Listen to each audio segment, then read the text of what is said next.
العميل اللي بيفهم بيريح. عامله عندي بقالك قد ايه؟ الاول انت كنتي عامله بروتين عند حد مشهور الله يسهل. جيتي لي كانت الشعرايه كنت قرعه، كان عندي شعرتين. لا يا حبيبتي، هم الشعرتين اللي تحت دول بس.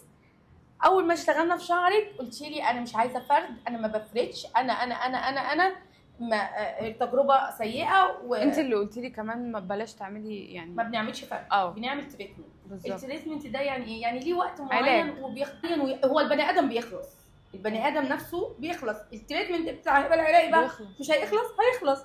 يعني سواء حطينا فيتامين او حسنا من الشعرايه او يعني عدنا روابط الشعرايه، صح؟ شعرنا متحسن بنسبه كام في المية؟ هو مش مفروض بس هو تقيل من فوق وباين ان هو طلع وتقيل. شفتوا؟ تحت فاضي خالص، طالع تقيل.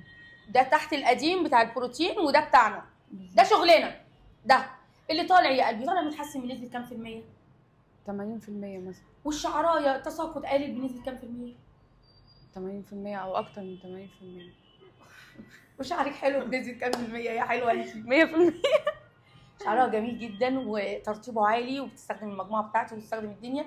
شعرها حلو جدا واللي طالع كمان طالع متحسن كتير جدا. ادي الشعر. دي تالت مره. صح يا ست الكل؟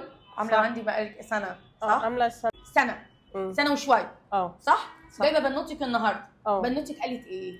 لا هي كانت الاول كانت معارضه بصراحه. لما انا جيت اعمل انا اول مره وقالت لي هيقعز بزياده، هتبوظيه بزياده ومش هي لما شافت النتيجه عندي حبتها، فهي جت تعمل التجربه. جت النهارده الشعريه متحسنه.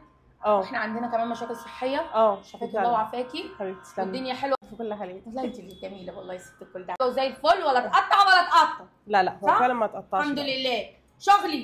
شغلي الملكه.